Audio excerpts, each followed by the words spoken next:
4 రోజులుగా తిరుపతిలో నెలకొన్న ఉత్కంఠకు తెరపడింది. డిప్యూటీ మేయర్ ఉప ఎన్నికలో టీడీపీ విజయం సాధించింది. తిరుపతి డిప్యూటీ మేయర్ పదవిని కైవసం చేసుకుంది టీడీపీ అభ్యర్థి మునికృష్ణకు మద్దతుగా 26 ఓట్లు వచ్చాయి. వైసీపీ అభ్యర్థి లడ్డు భాస్కర్ కు మద్దతుగా 21 ఓట్లు వచ్చాయి. తీవ్ర ఉత్కంఠ మధ్య జరిగిన ఎన్నికలో కూటమి విజయం సాధించింది. అప్రజాస్వామికంగా గెలిచారని ఎంపీ గురుమూర్తి విమర్శిస్తున్నారు. తమకు బలం ఉంది కాబట్టే గెలిచామంటున్నారు ఎమ్మెల్యే ఆరణి శ్రీనివాసులు. ప్రజలు ఎప్పుడో వైసీపీని తిరస్కరించారు అంటున్నారు కూటమి నేతలు. తిరుపతి ప్రజలు వైసీపీని తిరస్కరించారన్నారు తిరుపతి ఎమ్మెల్యే ఆరణి శ్రీనివాసులు. వైసీపీకి బలం లేదు కాబట్టే ఓడిపోయారన్నారు. దీనిపై మరిన్ని వివరాలు మా సీనియర్ కరెస్పాండెంట్ రాజు అందిస్తారు.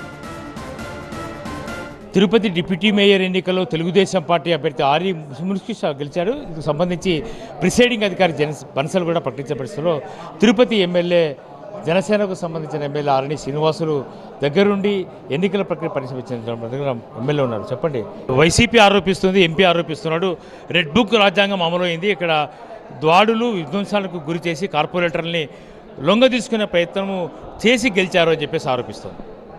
మేము లొంగ తీసుకోవాలనుకుంటే నిన్న మేము వచ్చి 2 గంటల సేపు 10 గంటలకు వచ్చి కూర్చున్నాం సెనేట్ హాల్ మీటింగ్ హాల్లో. నిన్న మేము వచ్చుంటే నిన్ననే కూడా మాదే గెలుపు. వాళ్ళకి నిన్న మెజారిటీ లేదు. వాళ్ళు మా కార్పొరేటర్ని దౌర్జన్యంగా బస్సులో దింపి తీసుకెళ్ళిపోయారు. వాళ్ళకి మెజారిటీ లేదు. అప్పటికి కూడా మెజారిటీ లేదు కాబట్టే వాళ్ళు రాలేదు హాలుకు.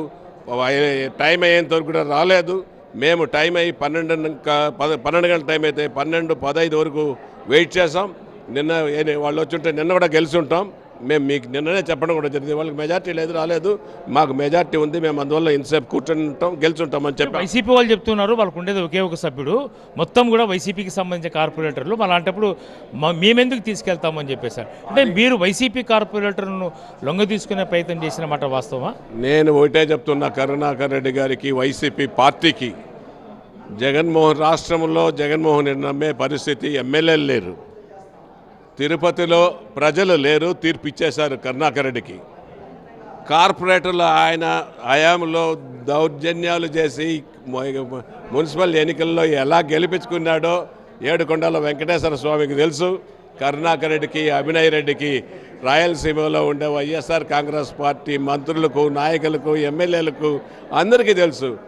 అటువంటి దౌర్జన్యపు ఎన్నికల్లో విసిగి వేశారై 49 మంది వైఎస్ఆర్ కార్పొరేటర్లు ఉంటే ఈరోజు 26 మందితో గెలుపొందడం రావడం, మా సైడ్లో మేము గెలుపొందడం, ఎన్డీఏ కూటమి గెలుపొందడం జరిగింది.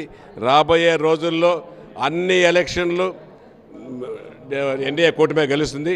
ఇంకోటి కూడా చెప్తున్నాం, కరుణాకర్ రెడ్డికి 49 మంది గెలిచారు కదా, 49 మందిలో ఒక్కరు కూడా ఉండరు. కూడా అభినయ్ రెడ్డి రాజీనామా చేశాడు.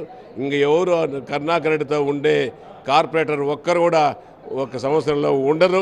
రేపు జరిగే ఎన్నికల్లో, మున్సిపల్ ఎన్నికల్లో నామినేషన్ కూడా వైఎస్ఆర్ కాంగ్రెస్ పార్టీకి ముందుకు రారు. ఒక పక్క ఎన్డీఏ కూటమి మోదీ గారి సహకారంతో, ఒక పక్క అనుభవశాలి చంద్రబాబు నాయుడు గారి సహకారంతో, ఒక పక్క చరిష్మా కలిగిన ఒక నాయకుడు చంద్రబాబు గారిని, మోదీ గారిని జతగలిపి ఆంధ్ర రాష్ట్రాన్ని అభివృద్ధి, సంక్షేమం పరుగులు పట్టిస్తున్న దశలో ఈరోజు ప్రతి ఒక్కరు ఆంధ్ర రాష్ట్రంలో అన్ని కార్పొరేషన్లు కూడా జరిగిన ఇప్పుడు డిప్యూటీ మేయర్ ఉప ఎన్నికల్లో కూడా ఎన్డీఏ కూటమినే విజయడంకా మోగించింది. అంటే డిప్యూటీ మేయర్గా టీడీపీకి సంబంధించిన ఆర్సీ మునికృష్ణ విజయంతోనే భవిష్యత్తులో జరిగే అన్ని గెలుపు కూడా ఎన్డీఏ కూటమికే జరగబోతోందని చెప్పి తిరుపతి శాసనసభ్యుడు ఆరణి శ్రీనివాస స్పష్టం చేస్తున్న నేపథ్యంలో తిరుపతిలో జరిగినటువంటి ఉప ఎన్నిక, డిప్యూటీ మేయర్కి సంబంధించిన ఎన్నిక ఉత్కంఠభరితంగా జరిగింది. 2 రోజుల పాటు ఈ ఎన్నికకు సంబంధించిన ప్రత్యేక సమావేశంలో ఎట్టకేలకు ఎన్డీఏకి సంబంధించినటువంటి తెలుగుదేశం పార్టీ అభ్యర్థి ఆర్సీ మునికృష్ణ గెలిచినట్టు ప్రిసైడింగ్ అధికారి జేసీగా ఉన్నటువంటి శుభం మన్సర్ ప్రకటించారు. కెమెరా పర్సన్ జగదీష్తో రాజు టీవీ తిరుపతి వచ్చి.